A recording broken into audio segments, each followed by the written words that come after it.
Vou evitar ficar aqui atrás, que eu não gosto muito dessa distância do público.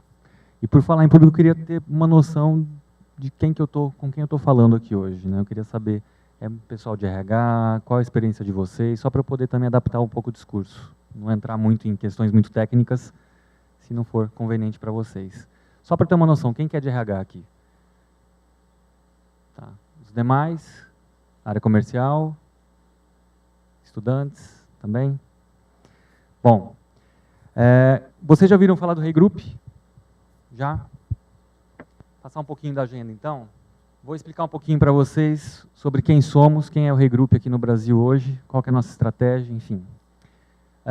Passar um pouquinho dos conceitos de quem participou dessa pesquisa, porque, na verdade, o que eu vou apresentar para vocês é o resultado de uma pesquisa que nós realizamos anualmente sobre tendências e práticas de remuneração. E aqui eu vou passar para vocês quais foram as empresas respondentes dessa pesquisa. No momento seguinte, explicar qual foi o resultado da pesquisa em si, né, em termos de tendências e práticas de remuneração, alguns prognósticos que nós fizemos, e, por último, a gente vai tratar um pouquinho das prioridades de RH nessas empresas. Tá ok? Qual que é o grande objetivo do Regroup? Não é estabelecer a estratégia das organizações, e sim, eu já pego uma estratégia que foi estabelecida, a estratégia está pronta, eu ajudo a empresa a transformar aquilo em realidade. A transformar aquelas palavrinhas que ficam lindas lá naqueles quadros de aviso, na recepção da empresa, em realidade, de fato. Quais são as ações que a empresa pode tomar para transformar isso em realidade? Falando um pouquinho da nossa presença, o Regroup ele foi estabelecido em 1943 na Filadélfia. Não sei se vocês conhecem a nossa história. Foi uma demanda do governo norte-americano que não sabia como remunerar as pessoas que trabalhavam na sua empresa de transporte público.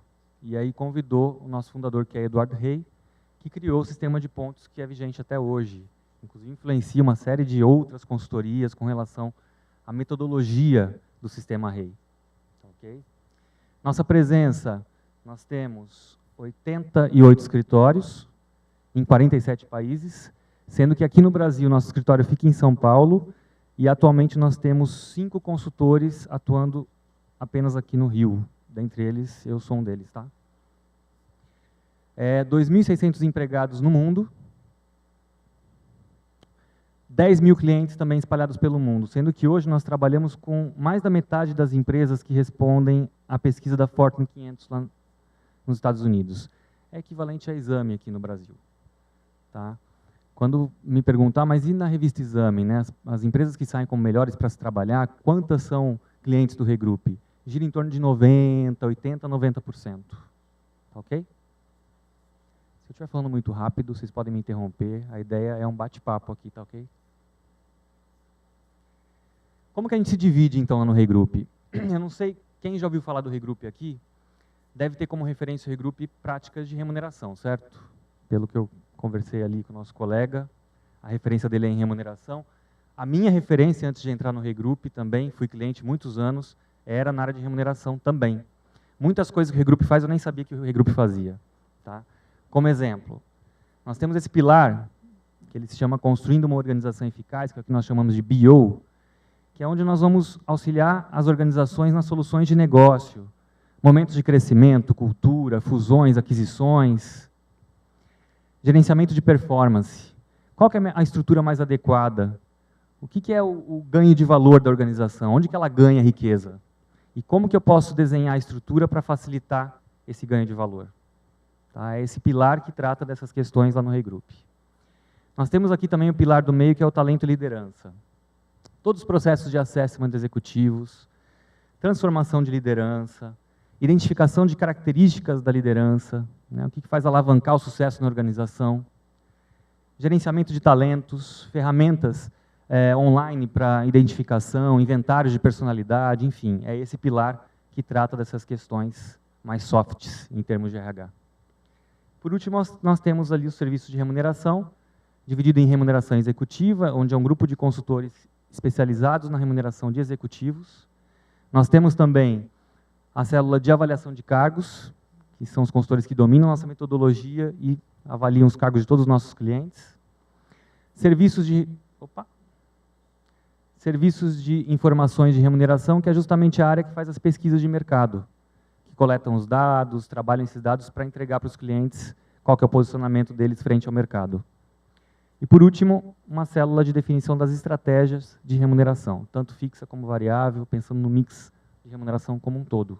Tá? Salário base, PLR, todas as ferramentas de remuneração. Nós temos aqui uma perninha que ela permeia todas as outras, que é o Regroup Insight, que é a área que trata das pesquisas e diagnósticos de clima organizacional.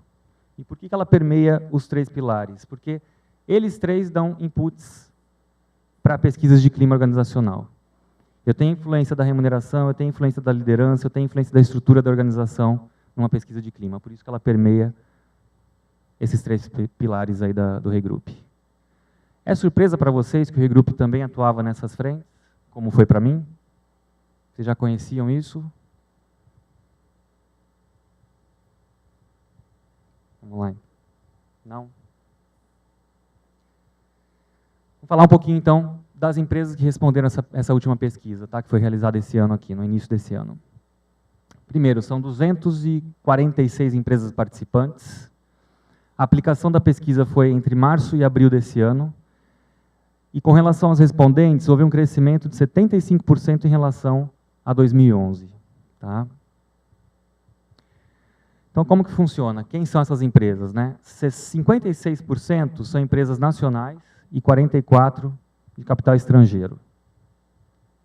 Número de funcionários, vocês podem perceber que é bem misturado aqui. Né? Eu tenho 23% acima de 5.000, 28% de 1.500 a 5.000, 28% de 301 a 1.500 funcionários e 21% até 300 funcionários. Tem de tudo um pouquinho aí, está bem equilibrada essa amostra. Pensando em segmentos de atuação, setores, grande parte está aqui, né, 42%, nesse outros. O que tem nesse outros? Eu tenho empresas de comunicação, engenharia e construção civil, manufatura, mineração, montadoras e autopeças. E aí é bem repartido o restante nesses segmentos aqui, como vocês estão vendo. Tudo bem? Abrindo um pouquinho de algumas empresas que participaram por segmento. Então, eu tenho aqui de serviços, Localiza, Serasa, agronegócio, a Bung, no segmento químico, a 3M, comércio, C&A, Carrefour e assim por diante. Que são empresas que têm práticas reconhecidas nacionalmente em termos de RH, tá? É uma boa referência para a gente se basear. Desempenho financeiro da empresa. Essa foi a primeira pergunta que a gente considerou aí na pesquisa. Considerando o ano de 2011, no qual o Brasil seguiu vivenciando um ciclo de crescimento, de que maneira o desempenho financeiro da sua empresa foi afetado no fechamento do ano? Qual foi a resposta delas, né? 2% responderam não sei, 19% significativamente acima do esperado, 20% disseram que seria abaixo do esperado e 59% muito próximo ao planejado. Ou seja, grande parte das empresas estão considerando que o resultado vai ser muito próximo do que foi planejado para o ano. Tá? Essa indicação é quando o resultado foi muito alinhado com a pesquisa do ano anterior, do ano de 2011. E aqui é quando ela foi muito abaixo. Vocês vão ver que tem alguns dados que vão estar com a setinha para cima verde, é porque ela foi muito acima do último resultado que nós obtivemos. Falando em previsão para 2012, 74% das empresas respondentes indicam que as metas serão maiores que em 2011. Isso é um sinal para a gente, certo? Porque, apesar de uma crise mundial que a gente está enfrentando, aqui no Brasil as empresas ainda estão otimistas, né? Eu não sei qual que é a realidade da empresa de vocês, mas o que o mercado está dizendo é que ainda tem um certo otimismo aí, mesmo frente a essa crise mundial. Falando agora um pouquinho das tendências e práticas de remuneração, no que tange movimentação salarial. Então, em média, qual foi o percentual de movimentação salarial ocorrida em 2011 e a previsão para 2012? Ou seja, o que eu realmente apliquei em 2011 e qual foi a minha previsão, meu orçamento para 2012. Movimentação, 2011, previsão 2012, está esse azul clarinho aqui, tá? Então, em termos de acordo coletivo, o real, em 2011, foi, em média, 7,94% de reajuste. Quando eu falo da previsão para 2012, você vê que ela caiu um pouquinho, 7,42. Aumentos individuais. O que entra aqui nesses aumentos individuais? Mérito. Ou seja, além do acordo coletivo, né, qual que é a previsão e qual que foi a aplicação em 2011? 2011 foi, em média, 6,51 de aumentos individuais, e a previsão para 2012 ela cresceu um pouquinho, tá? Passou para 6,84. E aqui eu tenho outro dado, olha, a previsão para 2011, com relação ao acordo coletivo, era de 6,41. E a previsão para 2012, 7,42, ou seja, ela aumentou de um ano para o outro. E quando eu penso aqui na previsão dos aumentos individuais, ela sai de um patamar de 4,24 para 6,84. Cresceu também a previsão de aumentos individuais. Falando um pouquinho agora de estrutura organizacional. Qual é o resultado? A pergunta foi, com relação à quantidade de níveis hierárquicos, o que aconteceu na sua empresa? 74%, de novo, apesar da crise, sem alteração. A estrutura se manteve. Se eu tenho lá 10 níveis, eu mantenho meus 10 níveis. 18% teve aumento e 8% teve redução na estrutura hierárquica da empresa. Quais foram as justificativas para as empresas que responderam, olha, eu tive um aumento na minha estrutura, na minha quantidade de níveis? Primeiro, empresas que começaram a atuar em novos mercados, 28%. Empresas que tiveram expansão geográfica, 22%. Empresas que tiveram lançamento de novos produtos, 22%. E as que tiveram redução, quais foram as justificativas?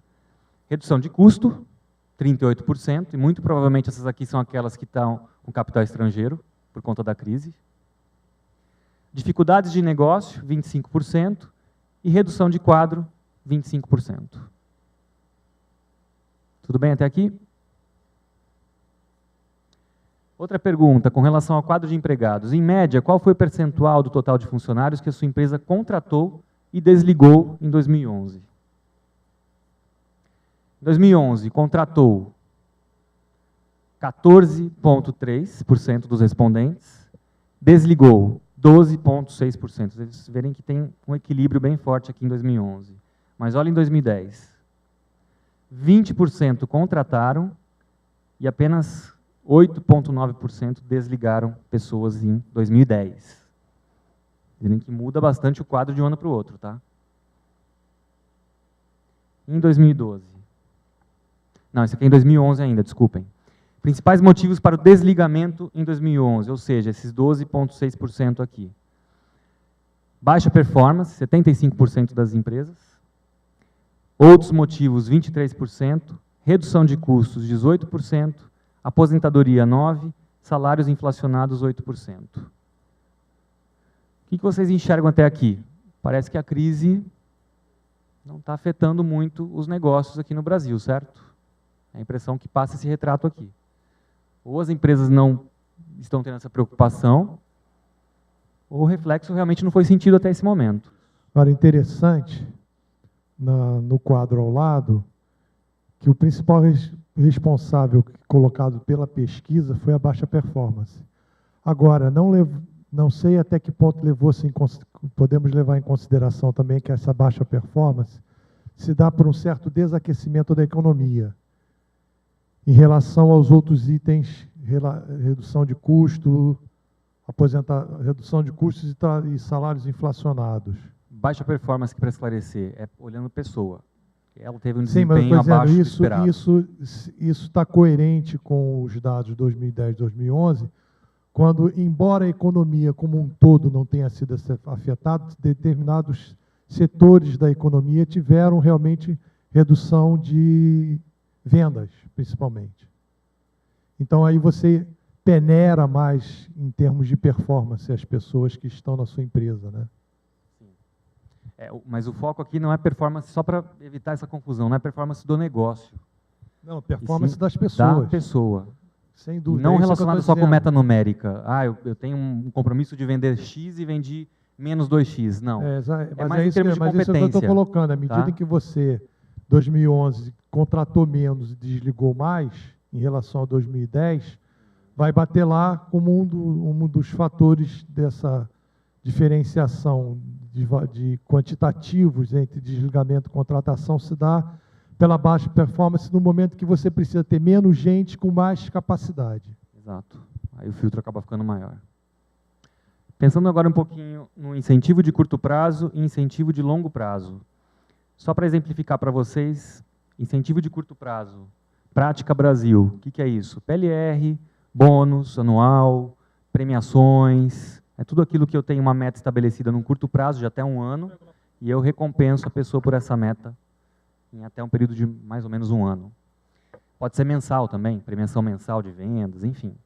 E o incentivo de longo prazo está muito ligado à participação acionária, são incentivos, são recompensas que eu vou receber de 3 a 5 anos para o futuro. Tem muito a ver com retenção do profissional. Tá?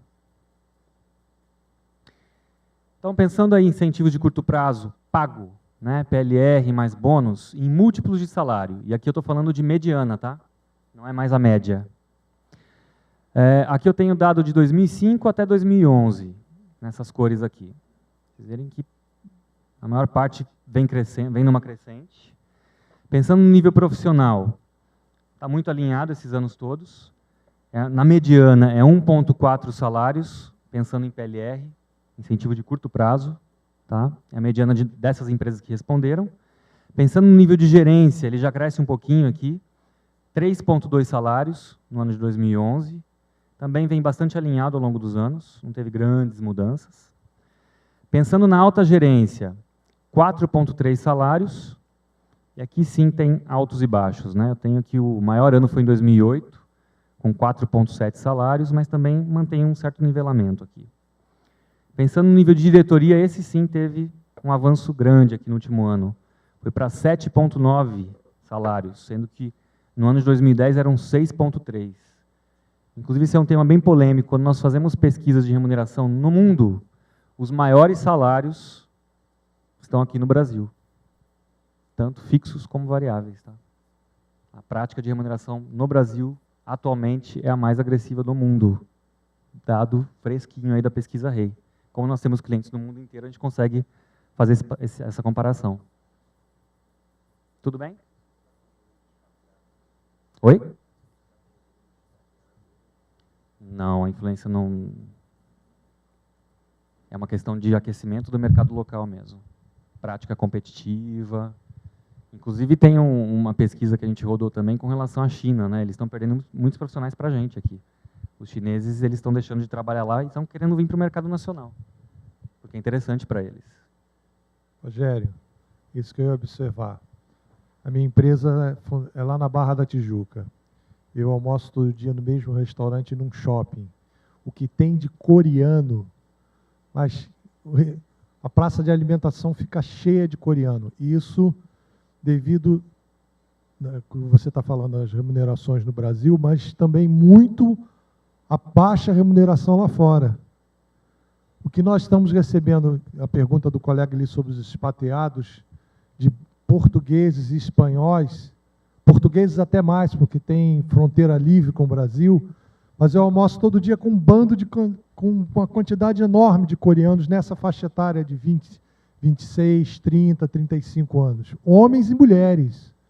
São só homens não, homens e mulheres. A barra está assim, ó. Tá para as empresas que têm capital estrangeiro, é um grande desafio, inclusive para o RH, conseguir defender essa prática tão agressiva aqui no mercado local. Nós temos clientes que eles precisam da nossa ajuda, do nosso apoio para explicar contexto de mercado para o executivo, para o acionista entender, poxa, por que eu tenho que pagar tanto para o meu diretor? Porque senão eu não retenho. No mercado nacional não retenho. Então eu tenho casos de clientes que o mercado brasileiro está pagando melhor do que o acionista, esse nível de executivos. Está com uma remuneração mais agressiva que o próprio acionista. Isso acaba gerando um conflito, para a RH principalmente, para justificar essa demanda. Mas, assim, vem aumentando muito o número de expatriação, sem dúvida, mas tem muito a ver com o aquecimento do mercado brasileiro, sim. Você deu exemplo de coreano, a Hyundai está acabando de montar uma fábrica aqui no Brasil. Tem muito investimento vindo para cá. Isso acaba refletindo.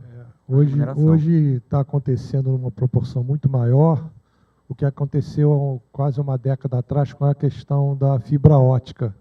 nós não tínhamos pessoas capacitadas aqui para trabalhar com fibra ótica, e as teles, quando se instalaram, as estrangeiras tiveram que trazer muita gente de fora por causa da base do conhecimento em fibra ótica, né?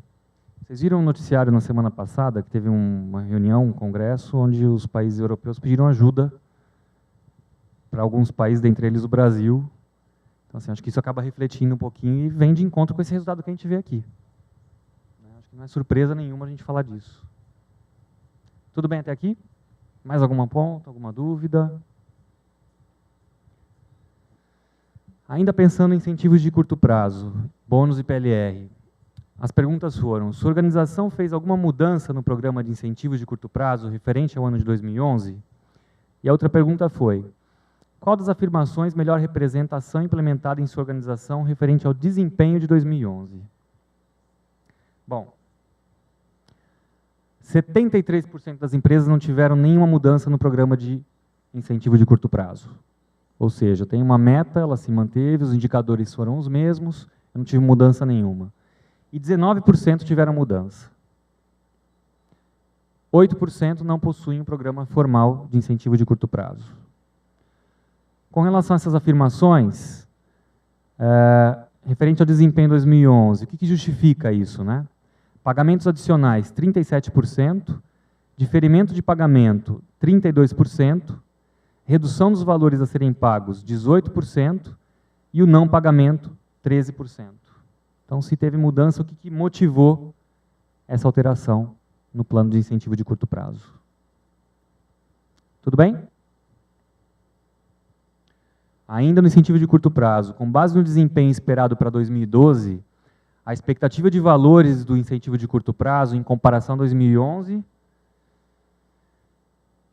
eu tenho 89% que vai ser acima, ou seja, eu vou distribuir mais do que eu distribuí no ano anterior. 65% eu vou estar alinhado, 12% não sei, e 5% seria uma distribuição menor do que foi no ano anterior. Eu li só a resposta desse ano aqui, tá? Mas em 2011, para vocês terem uma noção de qual foi a resposta, grande parte tinha expectativa de que fosse acima do ano anterior, 89%. Tudo bem? Sua organização fará alguma mudança no programa de incentivo de curto prazo em 2012? 37% das empresas planejam mudanças no incentivo de curto prazo em 2012, um aumento de 7% em relação a 2011. E é importante esse dado porque o incentivo de curto prazo, ele geralmente tem um efeito direto na situação econômica de um país, porque isso vai afetar o resultado do negócio e eu, de imediato, não vou ter caixa para bancar um programa como esse. Então, geralmente, qualquer mudança nesses incentivos de curto prazo representam algum impacto no resultado do negócio, sendo positivo ou negativo. Tudo bem? Das empresas que mencionaram mudanças no ISP, 62% alterarão as metas estabelecidas para o programa. Ou seja, eu tenho uma meta mais agressiva, menos agressiva, eu vou manter o mesmo nível dessa meta. Então, 62% mencionaram que vão alterar essas metas para esse ano. Práticas globais. Pensando ainda em incentivo de curto prazo, qual é o target? Ou seja, qual que é o meu objetivo, minha meta de pagamento? Em percentual do salário base anual. Vocês verem que o Brasil está aqui, ó, 54% do salário base anual é para distribuição de incentivo de curto prazo. Rússia vem aqui, coladinha com o Brasil. Vocês verem a Índia, como ela está disparado aqui na frente ainda, né? A gente já sabe, já é conhecida por essa questão do incentivo de curto prazo ser muito agressivo lá na Índia. E ela continua com essa prática ainda. 84% do salário base vai ser para incentivo de curto prazo. Depois vem na sequência a China, com 70%, e assim por diante. 42% a Alemanha, 32% a França, 35% a Inglaterra e 35% os Estados Unidos. Para vocês verem como é diferente. A gente pensa, nos Estados Unidos tem uma prática de remuneração mais agressiva que o Brasil. Não. Olha aqui. Brasil 54%, Estados Unidos 35%. Eu já ouvi muito falar isso. Nossa, a empresa americana paga uma PLR, um incentivo de curto prazo muito maior do que a nossa. Não, isso não é verdade. A nossa está mais agressiva em termos de percentual do salário base. A representatividade da PLR aqui no Brasil é maior do que lá nos Estados Unidos, pensando no mix de remuneração. E aqui vem os outros níveis, tá? Aqui eu falei do nível executivo, aqui tem a relação do nível gerencial e do nível profissional. Em todas elas, a Índia está despontando aqui na frente. Tudo bem? Rogério, diga. Onde entra aí a questão da legislação trabalhista? Nós sabemos que nos países como Índia, a coisa lá é meio complicada. Não é tão simples assim sobre como é no Brasil. Como é que vocês veem essa questão de, não de culturas, mas de processos de relação capital-trabalho diferentes? Acaba sendo um obstáculo muito grande. Por exemplo, quando eu comparo o mercado brasileiro e o mercado chinês, lá eu ainda tenho muita liberdade pensando em legislação. Aqui a gente está falando de incentivo de curto prazo, mas quando eu penso em incentivo de longo prazo, as empresas que adotam esses programas aqui no Brasil, junto com o programa, elas estão assumindo um risco trabalhista, porque não existe legislação que regule incentivo de longo prazo aqui no Brasil. É uma prática de remuneração, as empresas no mundo implementam esse tipo de incentivo, porém, aqui no Brasil, a empresa que adota esse tipo de conduta, ela assume o risco trabalhista. Então, sem dúvida nenhuma, quando eu penso no cenário brasileiro, a legislação trabalhista ainda é um impeditivo para o negócio, sem dúvida nenhuma. Quando a gente pensa em estratégia de remuneração, eu já vi de tudo um pouco, tá, nos clientes. Eu tenho um cliente, inclusive, que adotou como estratégia não atacar em salário base. Ele assumiu que o salário base dele ia ser menor do que a prática do mercado. Ponto. Por quê? Perguntava para o acionista, mas por que essa decisão? Porque salário base aqui nesse país é muito caro. Eu acho um absurdo. Eu pago R$1 de salário e mais um de encargo. Então, eu vou focar o quê? No meu benefício, onde eu tenho ainda isenção fiscal, eu foco no incentivo de curto prazo, que eu posso jogar como PLR, existe sim uma legislação específica para PLR, onde não tem encargo. Então, existem saídas, mas sem dúvida acaba sendo um obstáculo para as empresas aqui no país. Sem dúvida nenhuma. Tudo bem até aqui?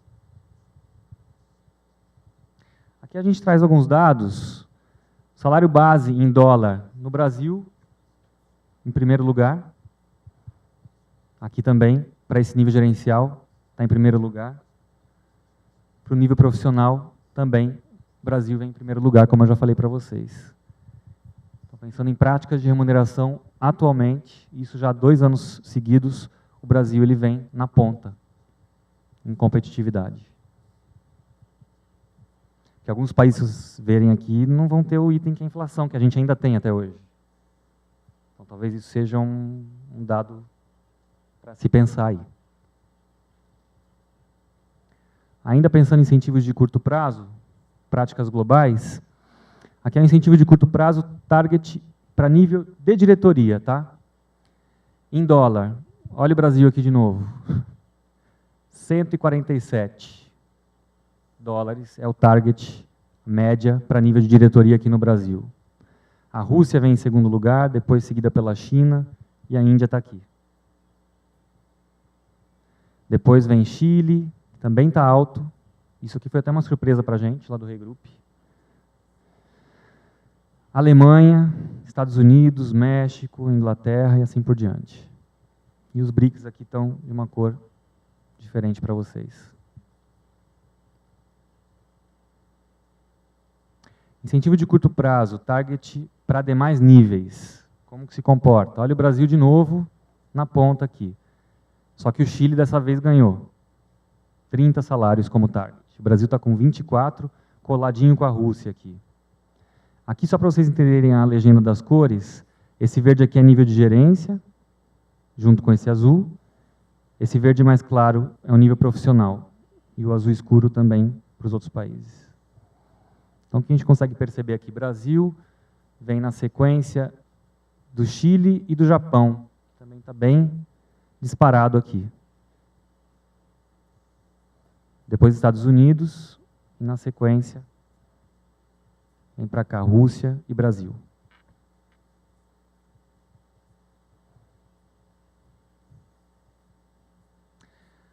Agora sim, essa aqui é a relação que a gente faz do maior para o menor salário. A gente costuma falar do P ao P. Qual que é a relação? Presidente, porteiro. Tá? Vocês verem que esse grupo aqui ainda tem uma diferença muito grande na relação maior e menor salário. Na Índia, são 15 vezes a diferença. México, Rússia, 11 vezes. Brasil está junto com a China aqui, são 10 vezes. Quando a gente olha para cá, por exemplo, né, o outro extremo, Japão, Estados Unidos, o que a gente consegue analisar daqui? Aqui são os países com grande desigualdade social. É muito visível isso, né? E aqui eu tenho os países com essa questão um pouco mais resolvida, né? Tem menos desigualdade social nesses países aqui.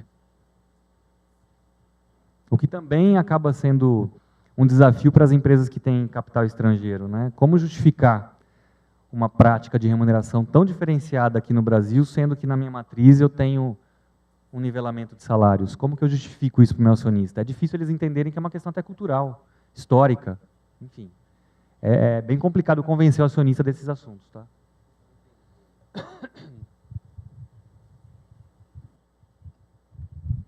Desculpa, eu não entendi bem. É da média do grupo ou é do salário nominal? É da média do grupo? Da média desse grupo de respondentes, de empresas respondentes. Senão seria maior até, né? É. A diferença entre o maior e o menor salário corresponde a 15, quase 16 salários na Índia e 10 salários aqui no Brasil. Mas do grupo diretor para o média grupo profissional. Isso. Não necessariamente, porque pegando o exemplo que você falou do presidente ao porteiro, a média é muito maior do que essa. Sim. É média. A média não, o nominal seria muito maior do que isso. Não, se fosse nominal, com certeza. É a média das empresas, é a média, dentro dessas empresas, é a média daquele grupo. Então, quando você fala o grupo profissional, você está botando ali o porteiro e o técnico de contabilidade, exato, o vendedor, exato, todo mundo. Entendeu? Esse número aumenta se for olhar o detalhe.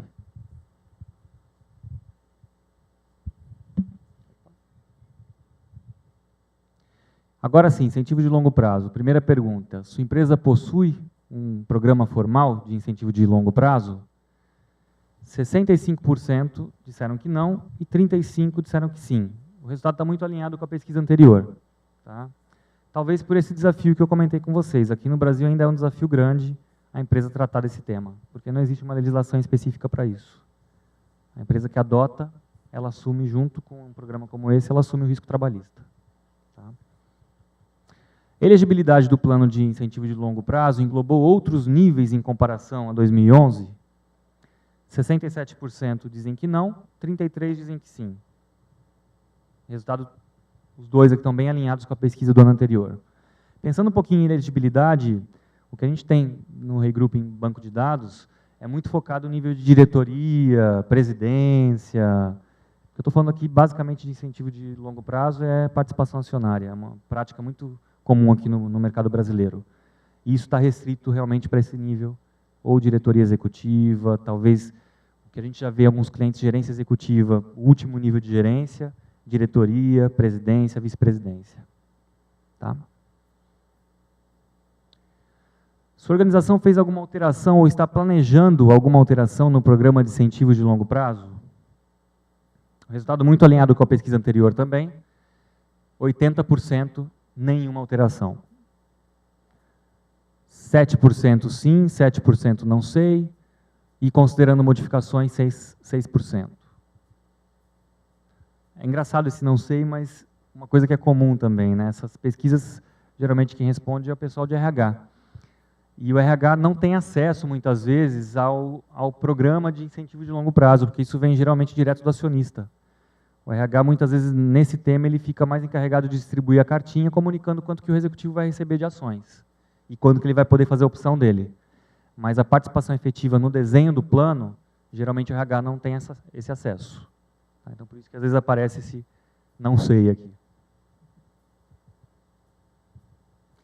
78% das mudanças realizadas ou planejadas correspondem a alterações no mix ou aumentos na concessão de opções, ações e unidades.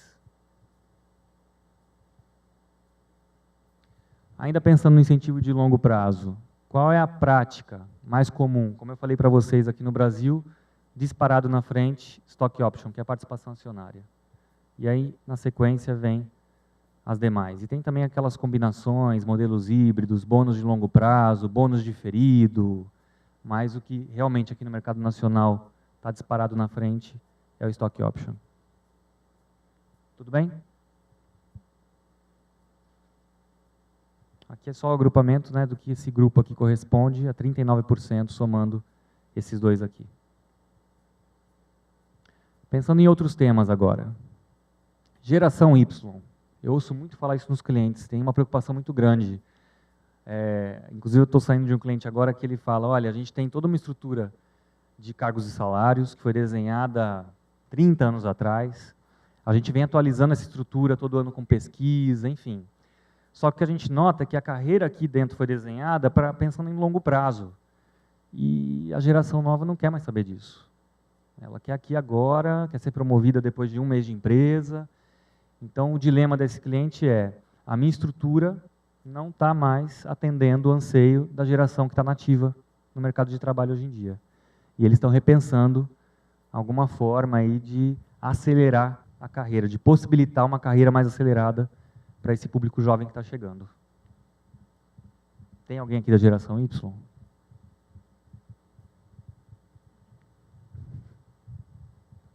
pessoal não gosta muito quando a gente fala isso para eles, viu?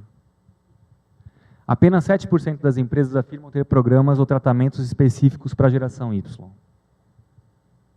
E aí eu posso dar a minha opinião, não é opinião Regroup, é minha opinião. Não acho válido diferenciar prática, política, para uma geração específica. Acho que pode gerar um conflito. Até porque, né, Rogério, aqueles que estão na geração Y não se esqueçam que estão envelhecendo também. Um dia não vão ser mais. Um dia haverá uma outra geração que vai mais ansiosa ainda. Mais ansiosa ainda. A grande tendência de RH tem sido essa. Não só a prática de remuneração, mas todas as práticas de RH, não para uma geração que quer resultado mais rápido, mas para o mundo. O mundo mudou. Essa geração surgiu dentro de uma mudança global da relação de trabalho, né? Quer dizer, aí eu concordo com você, eu acho que vejo dessa forma também. Criar critérios específicos para uma geração não vai ser adequado para a geração seguinte. E não vai ser adequado para a outra geração seguinte também. Porque o mundo está se transformando muito rápido, não são as gerações. As relações estão se modificando muito rapidamente. Então, você corre o risco de você criar determinantes para uma geração que não sirva para a geração imediatamente seguinte. Exato, por isso que enfim, mas tem muitos clientes que pedem isso, tá? Algumas soluções nesse sentido.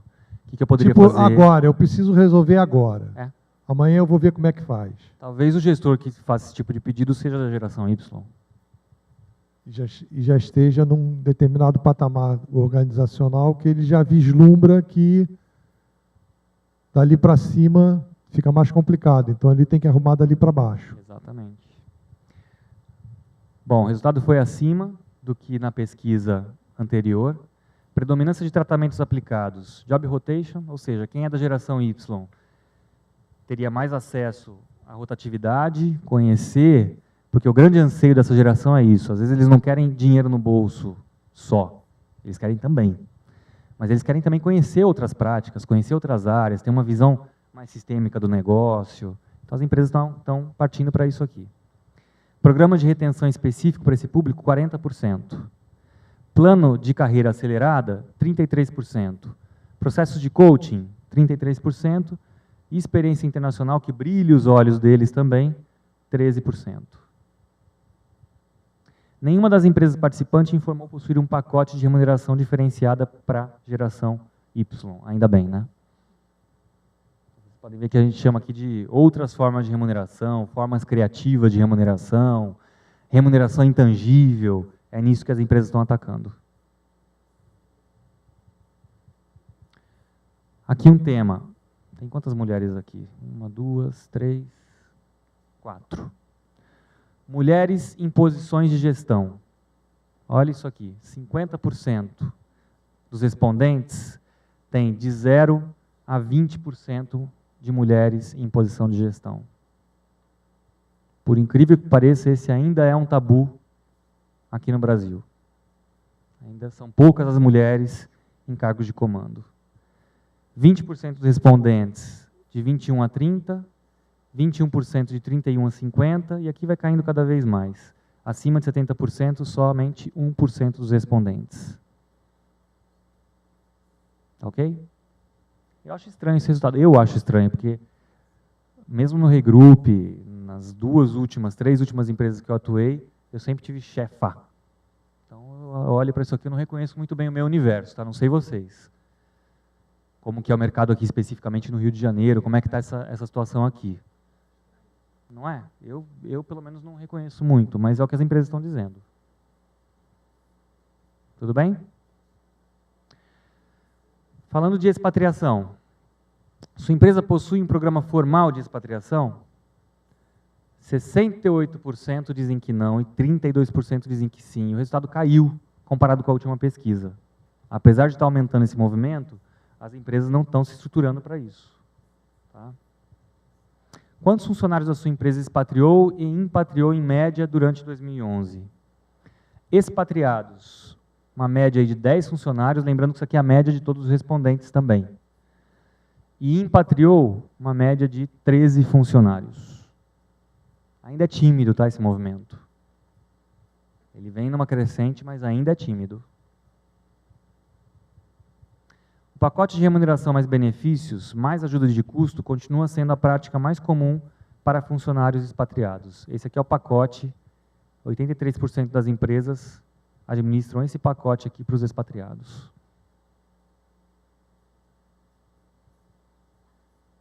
Ok? Voltando aqui para a carreira Y, até que nível a carreira em Y pode chegar em relação às carreiras de gestão? Todo mundo conhece o conceito de carreira em Y aqui, que é quando o profissional tem aquele momento de escolha, né? Eu vou partir para o bracinho especialista ou para o bracinho de gestão? O que acontece é que a maioria das empresas, quando fala, olha, eu tenho uma carreira em Y implementada, então eu tenho a possibilidade de que você cresça em alguns cargos de nível técnico, que vão ser correspondentes a alguns cargos de nível de gestão. O que é mais comum no mercado hoje é você ver empresas que têm o especialista, que geralmente é o nome que eles dão para esse cargo, muito equiparado ao nível de coordenação, e, na maioria dos clientes, no primeiro nível de gerente.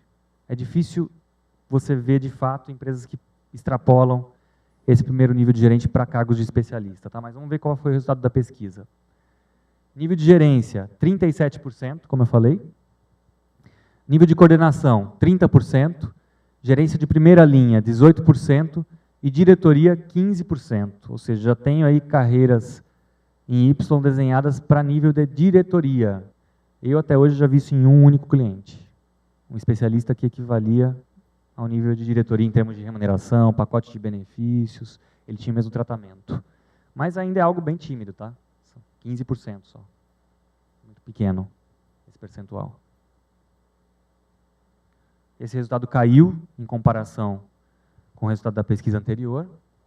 Para quais áreas sua empresa possui carreira em Y? 27% para áreas técnicas, 16% para pesquisa e desenvolvimento, 14% finanças, TI, RH 10% e administrativa 6%. O que a gente costuma recomendar para os clientes que pedem uma estruturação de uma carreira em Y é focar nas áreas core. Então, quando eu olho aqui RH, a não ser que a empresa seja uma empresa que venda RH, talvez isso aqui não faça muito sentido. Uma empresa de TI, mesma coisa. Se é uma empresa que vende TI, ok, mas a empresa que TI é uma área de staff, talvez isso aqui não faça tanto sentido. Porque o foco da carreira especialista é o quê? É valorizar o conhecimento, que é importante para o negócio. E o conhecimento é o core do negócio, não uma área de apoio. A nossa recomendação geralmente gira em torno disso. É focar a carreira especialista, porque é um investimento alto. Imagina que eu vou remunerar um cargo técnico no mesmo nível de um gestor, de um diretor até, como tem nesse dado aqui. Então é um investimento alto e devem ser cargos que dentro de uma organização eles são raros. Não é para ser uma coisa comum de acontecer, não. A gente fala em torno de 5% do quadro de funcionários seriam elegíveis à carreira em Y. Uma média de 5%, no máximo 10%, tá? Ok? Na empresa de vocês tem esse desenho de carreira em Y? Tem? Qual que é o resultado? Tem algum... Não tem ainda resultado efetivo. Alguém tem alguma empresa que já tem esse sistema maduro, que queira compartilhar algum... Porque tem empresas que têm um pouco de trauma, né, desse assunto. Implementam e depois abandonam, porque sai caro, é o que eu falei, sai muito caro. E tem empresas que adotam e falam, olha, eu deixei de ter aquele velho problema, né, de perder um excelente analista e ganhar um péssimo gestor, porque agora eu tenho uma opção para ele. Grande parte das empresas que relatam isso para a gente dão isso como... Essa fala é muito comum, olha, eu deixei de ter esse problema. Antes eu não tinha solução, para o cara ganhar mais, para ele crescer aqui dentro, eu tinha que promover para uma posição de gestão. Agora eu tenho essa segunda opção, eu deixei de ter esse problema. Então é visto com muito bons olhos pelos clientes esse tipo de método aqui.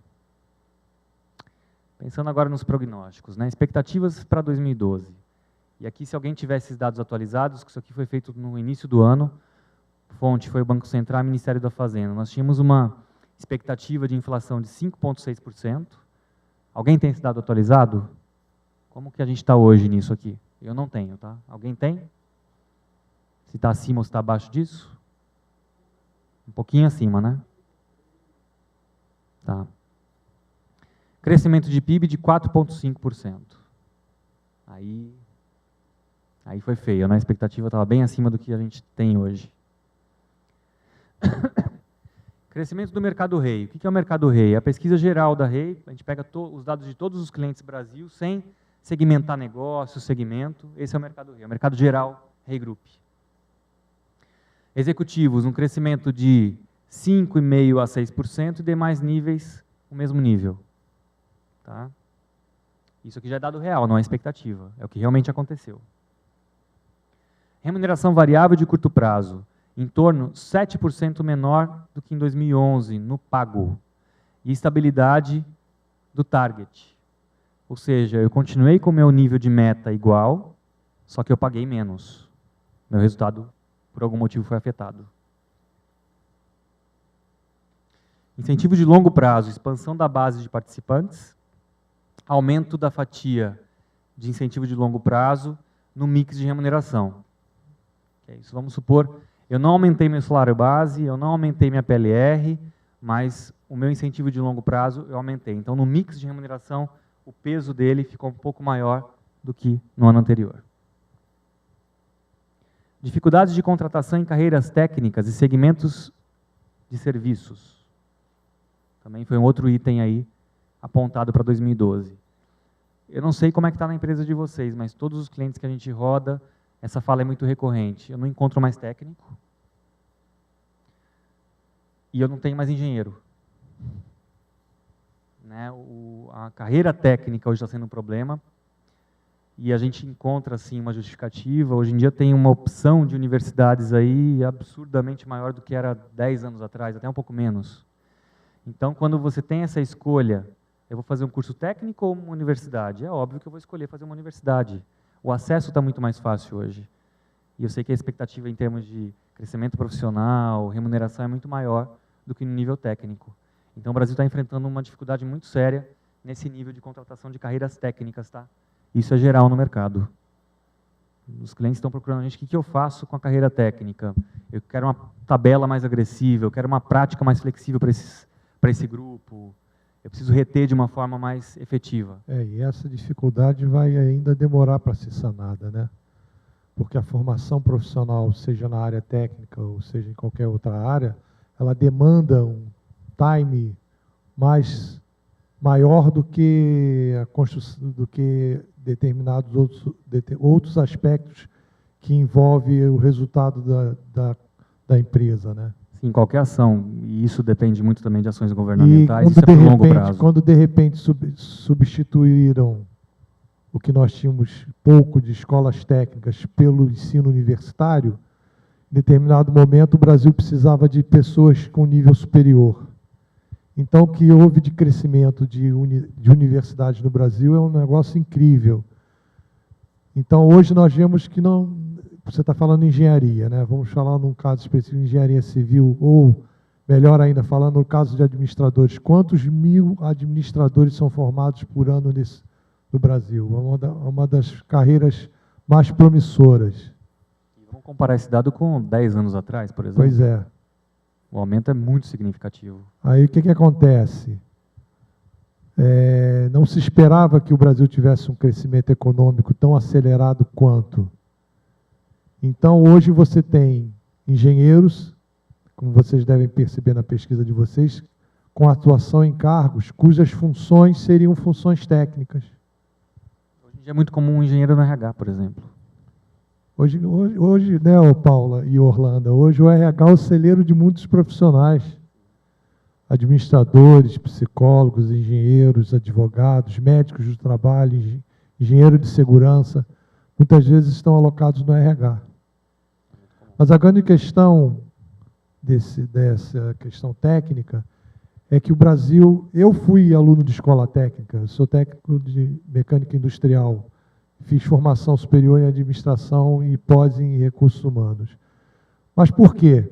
Porque o bom era ser graduado numa universidade. Esqueceu-se o ensino técnico durante mais de quase 2 ou 3 décadas. Mais de 30 anos, é isso mesmo. Quem é do Rio de Janeiro sempre soube da Escola Técnica Federal Celso Succoff da Fonseca, que é aqui pertinho. E mais uma ou duas que existiam, talvez mais uma na Baixada Fluminense. Fora disso, o que houve de crescimento de universidades e faculdades foi uma coisa astronômica. Me parece que o governo está atento a isso, porque está tendo investimento agora. Mas o reflexo desses técnicas, investimentos em formação longo profissional prazo. É longo prazo. Eu diria daqui 10, 15 anos. E aí, daí esse último item que você está colocando na pesquisa, dificuldade de contratação de carreiras técnicas. Carreiras técnicas a nível de ensino técnico mesmo e carreiras técnicas a nível superior. Acho que está uma escassez de mão de obra e a demanda vem cada vez aumentando mais. Escassez de mão de obra, há um ápice aí na questão da qualidade. Ok? Vamos também pensar em apagão de mão de obra só em relação à quantidade, porque não é bem por aí. Nós de RH sabemos disso. É uma questão também de qualidade do que está sendo formado, o que está saindo lá na ponta. As empresas, lá naquele outro gráfico, lá no início, quando você colocou na pesquisa em termos de performance, lembra disso? Está muito ligado a essa questão. Se você colocar um anúncio para qualquer carreira, vai ter um número imenso de pessoas procurando contratação. Agora, quando você faz... há alguns meses apareceu na televisão sobre isso, empresas estão usando o ditado no processo seletivo. E um determinado profissional, que eu não vou dizer de qual carreira, qual área foi, de 30 palavras, ele errou 28. Ele deve ser da geração Y, que só fica teclando? Com certeza. Fala VC... Pela faixa etária que eu me lembro, com certeza você acertou. Eu tento identificar que meus sobrinhos escrevem para mim e falam, não consigo ler isso aqui mais, eu acho que eu estou virando analfabeto. É um novo idioma que eles inventaram. E o pior é que isso vai para a escola, né? Vai, com certeza. Você sabe que agora que eu estou morando aqui no Rio, não, mas lá em São Paulo eu era docente de uma universidade. E eu dava aula de estatística, administração financeira. Quando eu chegava nos temas de matemática, por incrível que pareça, eu estava no 2º ano, não era nem o 1º ano. Eles não sabiam fazer operação básica, divisão, multiplicação. E aí o dilema era, eu vou ter que voltar ou eu tenho que cobrar que eles saibam? Né? Qual que é o posicionamento da instituição? Não, você vai ter que voltar, porque senão a gente depende deles. E aí isso passa pelaquela discussão da questão das cotas. Que grande parte tem a ver com isso. Que tem a ver com a questão da qualidade do ensino básico e do ensino fundamental. Pessoas que não tiveram qualidade no ensino base chegam na universidade totalmente despreparadas. Vão ser essas pessoas que você está se referindo. Infelizmente. Evidentemente, com algumas raríssimas exceções, vamos dizer que todos que entrem nas cotas universitárias, e aqui no Rio de Janeiro, a partir do próximo vestibular, todas as federais vão usar as cotas, tá certo? nem todas essas pessoas são tão desprovidas de qualidade de ensino, mas a grande maioria o é, e é um dado de realidade. Novamente batemos na questão do investimento versus time. É investimento de nível básico e fundamental que vai dar resultado daqui a 5, 10 anos. E quem aí? Paga a conta? Quem paga As empresas. a conta? Exatamente. Que a fica performance. peneirando, chega ao absurdo de empresas que abrem processos seletivos 1, 2, 3, 4 vezes e não conseguem um candidato aprovado. É um problema sério. Ou o governo toma uma atitude com relação a isso, ou eu não sei, sinceramente.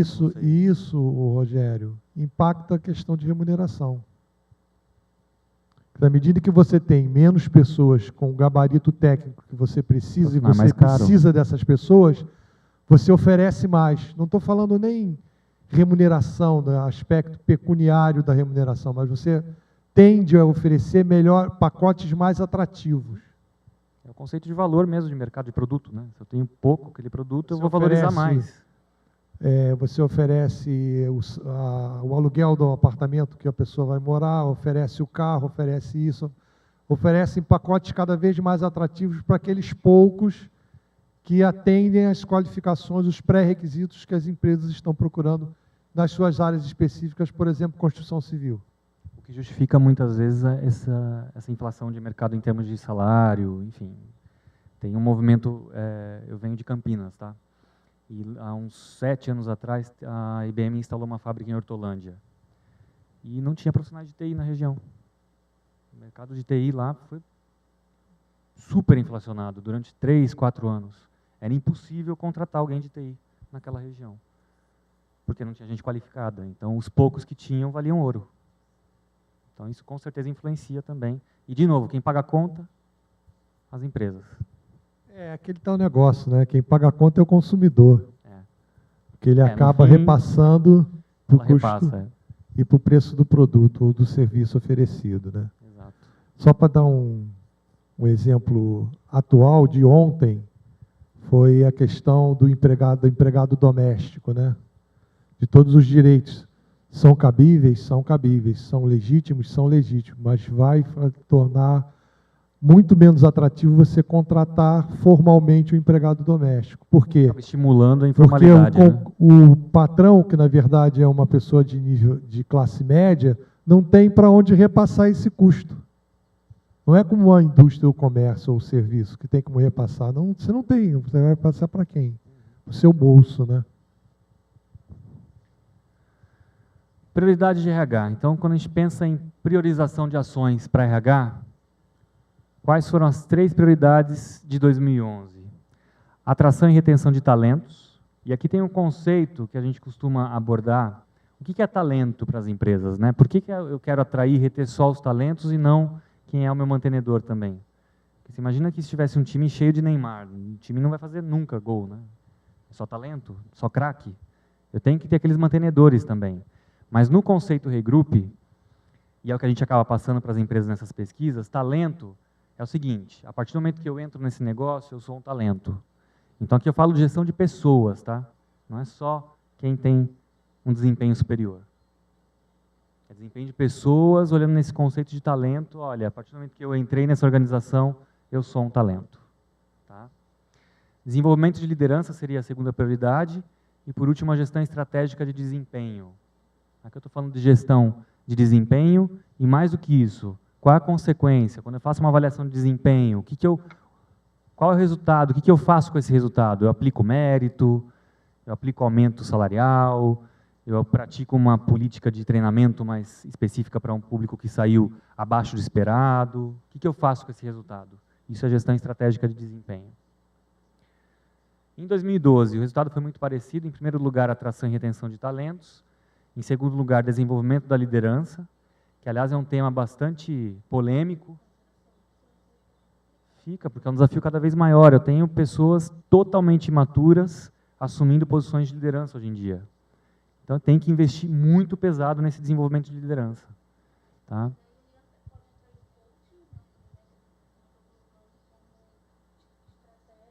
Desenvolvimento de liderança, sem dúvida. Coaching, mentoring, enfim. E revisão da estratégia de remuneração. Vocês verem que aqui saiu do desempenho e o tema em pauta, remuneração. Tá? Atração e retenção. A pergunta foi, houve alguma dificuldade na contratação de algum cargo? Se sim, em qual nível? E aí, como a gente já falou, nível técnico, 50% das empresas apontaram isso, nível profissional 31%, gerencial 29% e 25% não tiveram dificuldade. Sendo que os cargos de maior dificuldade, olha aqui, 35% foram técnicos e 33% de engenheiros. É o que eu falei para vocês, aqui está demandando muito das empresas. O pessoal do RH está suando bastante para contratar nível técnico, qualquer que seja a carreira técnica, e os engenheiros. Problemas de retenção. 71% das empresas enfrentaram problemas de retenção durante o ano de 2011. Quais foram os níveis e intensidade? Em qual área essa situação é mais grave? Olhando aqui, 23% em vendas, 26% áreas de operações, 20% áreas de engenharia. E o restante está aí distribuído nas outras áreas. Em outras opções, destacam-se as áreas de TI e a área técnica em saúde. Tá? Que também acaba sendo um desafio para as empresas, porque é lei. Eu tenho que ter o SESMIT, dependendo do número de funcionários, eu não tenho opção de falar, não, eu não quero. É uma obrigação. Interessante, Rogério, que as empresas crescem, o RH continua diminuto. Exato. Não tem uma proporção de atendimento, né? RH atende quantos? A empresa cresceu, o RH continua o mesmo. A estrutura do RH continua mínima. Isso mesmo. Sua empresa tem programas estruturados de retenção de profissionais? Olha isso aqui. 87% dizem que não. Apenas 13% dizem que sim. Possivelmente sejam aquelas que têm um RH atuante. Que é a nossa praia, né? Sua empresa faz uma gestão sem regras pré-estabelecidas e ou padronizadas da retenção de profissionais?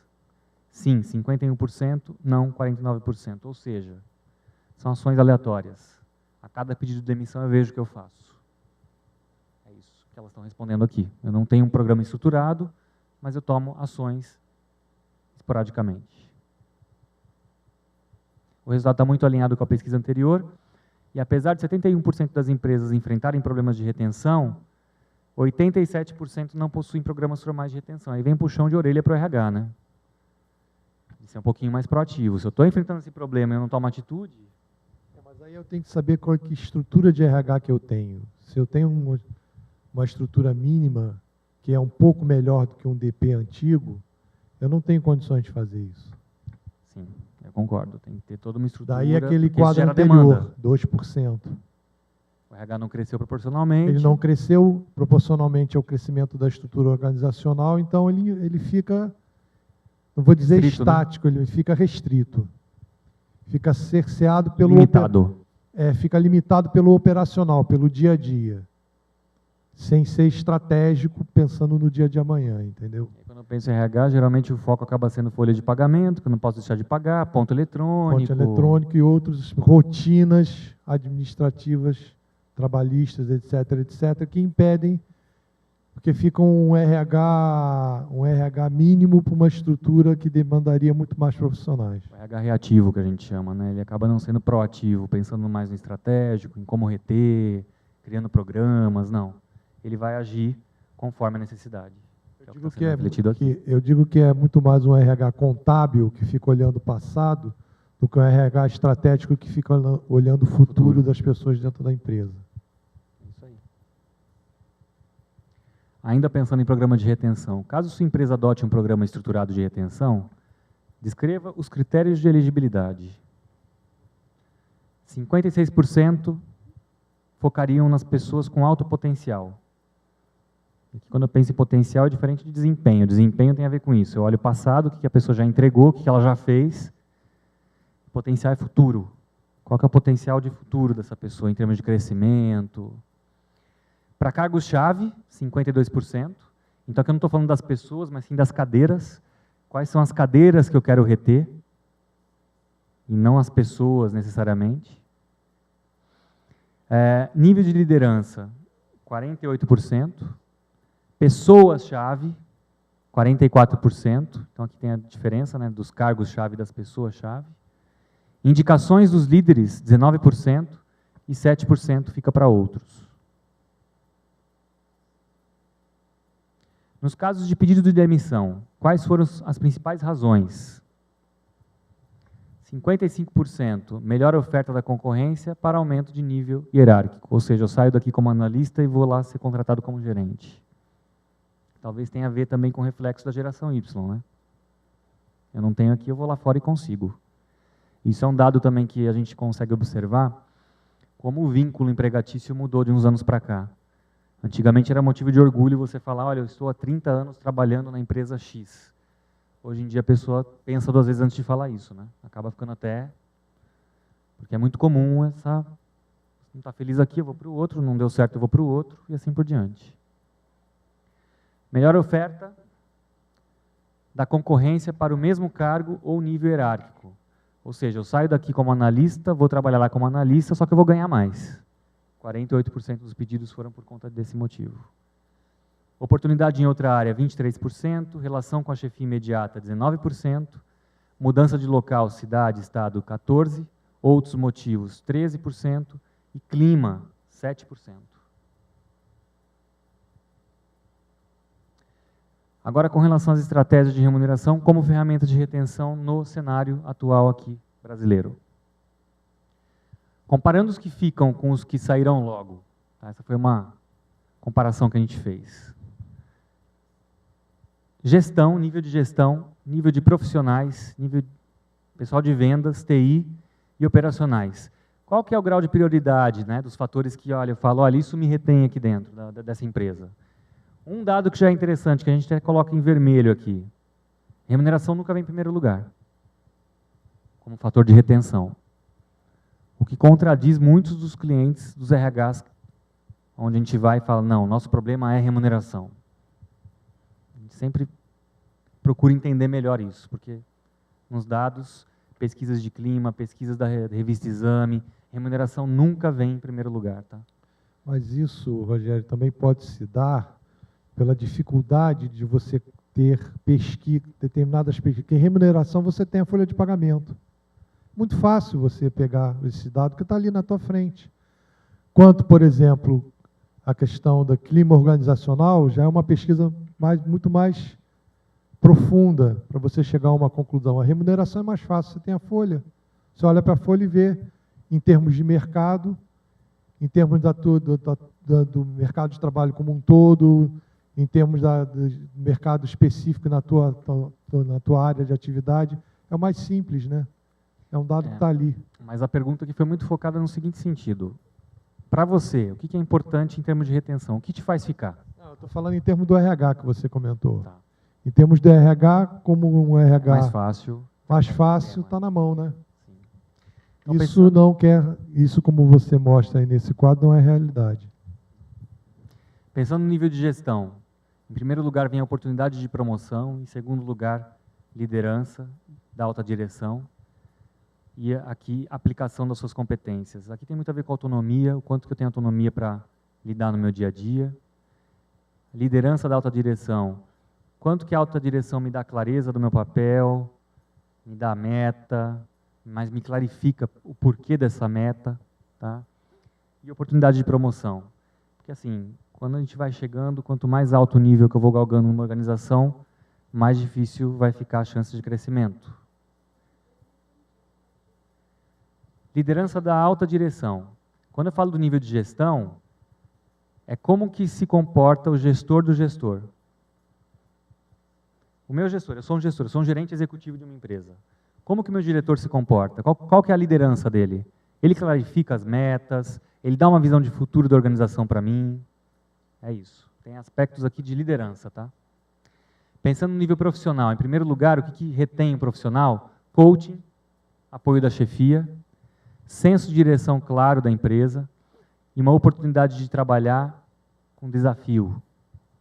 Pensando nos profissionais de vendas, em primeiro lugar vem o reconhecimento, e aqui tem muito a ver com a parte financeira, oportunidade de promoção, e oportunidade de trabalho desafiador.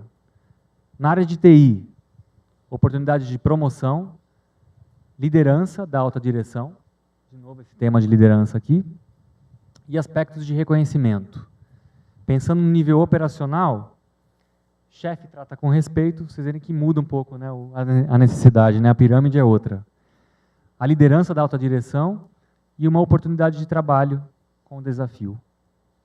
Então, muito obrigado pela presença. A gente está à disposição aí para contribuir com o que for preciso. Obrigado.